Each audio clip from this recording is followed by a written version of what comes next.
It's in my roots to work as hard as I do. Been on the money train looking for more better blues. Them school days, no class act, I was breaking all the rules.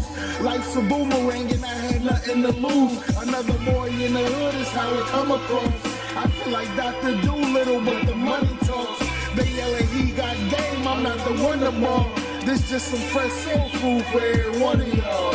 Yeah.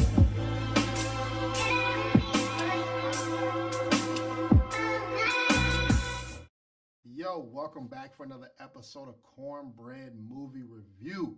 Hey, make sure you like and subscribe to the channel. Thank y'all for coming back, man. I appreciate that, man. Normally I do, movie reviews, top fives, like I said, vacation videos, different things like that. But a lot of people be asking me, I try to drop every week, obviously. I've been doing it for 4 years, man. So, I try to drop as much as I can, but life be lifing, man. I'll be busy, and people be like, do you review every movie that you watch? For the most part, if it's 2024, yeah, I try to review it, or I try to avoid certain movies just because I know I'll have to review it, but things happen. So today, I'm gonna give y'all an update on some movies that I watched this year, that came out this year, that I did not do a review on. So I'll do a quick review on them and what they probably would have ranked out to be. Then I'm gonna rank it at the end of the year, where they're at in 2024. All right, y'all rocking with that? Y'all cool? It's like a movie review special edition, right? You get more reviews than one. So today, first movie I'm gonna talk about. This movie came out this year, Monkey Man. Yeah, I know the name sounds crazy as hell, man. Monkey Man. It's an action thriller. It's rated R. It's an hour and 50 minutes, too. You got Dave Patel in it. I really like him, man. I really like how he acts, but I need to see more leading roles from him. I think he does a great job. Or try to get in some of these, I don't know if he can make it like a superhero movie or something. Try to get in the niche market where people have a following and they'll put you in more blockbuster movies, all right? So that's just my 2 cents to you, because I really like how you act. This movie is a lot of hand-to-hand action combat. You feel every bump, bruise, punch. When he breathes and he get punched, you be like, ooh, ugh. So it's pure action. So it's a certain niche of people who's gonna watch this or like it. Storytelling is pretty solid too, but some of the characters are inconsistent on certain things, and that's really what frustrated me. But at the end of the day, this is a movie where you're going to root for the underdog. And does he prevail or not? I don't know. You got to watch the movie. But I definitely probably would have rated Monkey Man a 4 out of 5. All right, Cornbread Reviews. I definitely would give it a 4 out of 5. It was a lot of positives in this movie, but it just couldn't get over that hump with me. All right, so that's Monkey Man. Let's go with another movie. This one's was a blockbuster. All the theaters, a lot of hype. And the problem is it had a lot of hype based off of the last movie. The last movie got the hype for this one, and it didn't live up to it. And that movie, ladies and gentlemen, is Mad Max Furiosa. Highly anticipated movie, especially for me. Rated R. 2 hours and 20 minutes, which usually when movies are, getting close to the 3 hours, you're like, okay, it's going to be solid. This was 2 hours and 20 minutes, and I'm like, come on, man, where are we going with this? When is it going to end? Had a huge problem with that. Chris Hemsworth, he did okay. I'm not going to knock his acting skills on this movie. I kind of want to see him not in, let's say, maybe that's just his acting style. It's always got to be a superhero or I don't see him any, I guess, he always got to tell jokes too. So I guess he's usually in the rom-com or the action movies. So he played his part in this. And then you also got Anya Taylor-Joy, which I love her, bro. She's a beast at acting. But she damn near half of the movie. She in half of the movie damn near didn't talk the other half. So like, come on, man, we got to do a little bit better with that. Okay, fight scenes.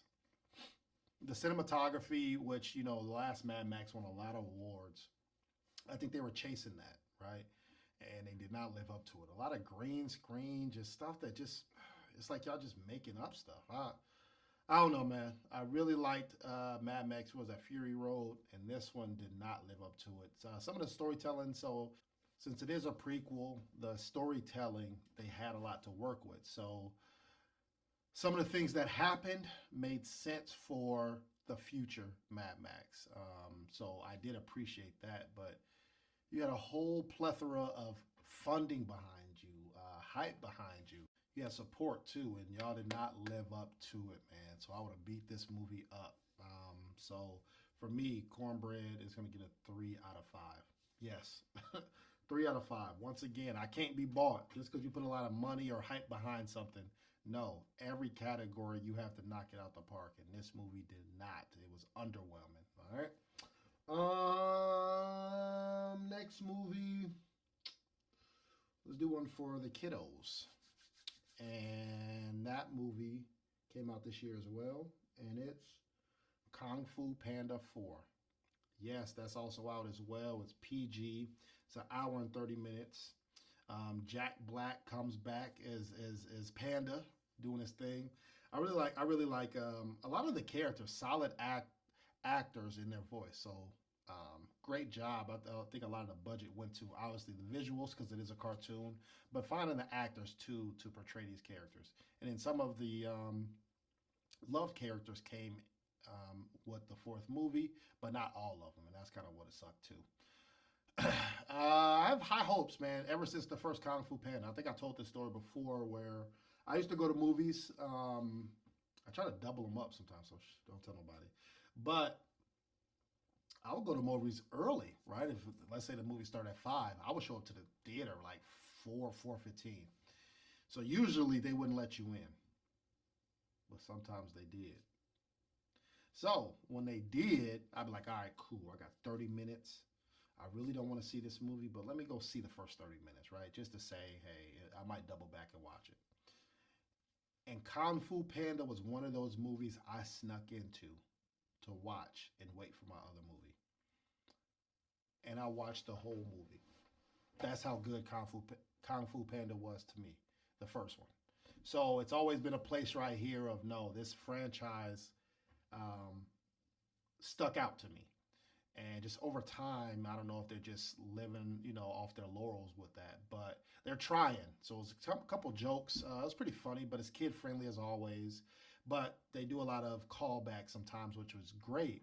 But where are we going with the story, right? I think we did progress with the character of, trying to be a mentor and a coach, and then follow your dream and trust who you are, right? Like I understand the meaning, but just as a franchise, is this the last one? Because I didn't see anything else to milk this cow with or milk this panda with. But with all that being said, overall, I think if I'd have drew this one out, it got a 3.5 out of 5, which isn't bad. It's very average. A lot of my movies are almost in that category, 3.5, which is a 70%, right?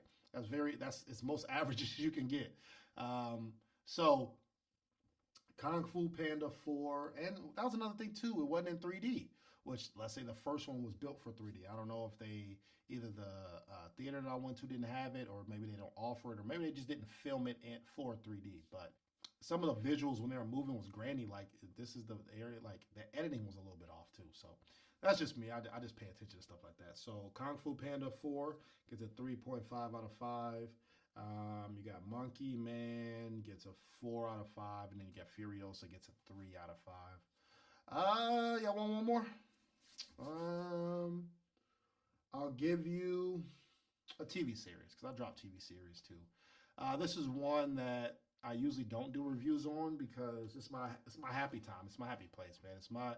I've been watching cooking shows for the longest, man. I love all the Top Chefs, the Hell's Kitchens. And this one is one that I've been rocking with from season 1, and this year completed season 3, and that's Next Level Chef. Yes, Next Level Chef is out now, or the season's complete. Gordon Ramsay is his show, and I think it's season 3 with 16 episodes. Now, when season 1 dropped and I saw the trailer for season 1, I said this is a blatant, disrespectful ripoff of the platform. If you've seen the platform, it's on Netflix. It's a movie, right? It's like the rich get to eat up here, then the food drops, and then if you're middle class here, and then if you're poor and impoverished or in prison or something like that, you get the scraps. So they took that idea and made this show where you have the top level chefs, where if you do the best, you get the best ingredients, best cookware. Um, it's clean. Everything works, right? All the burners work. And then middle class is the people who just made it squeak by. And at the very bottom is those people who are on elimination.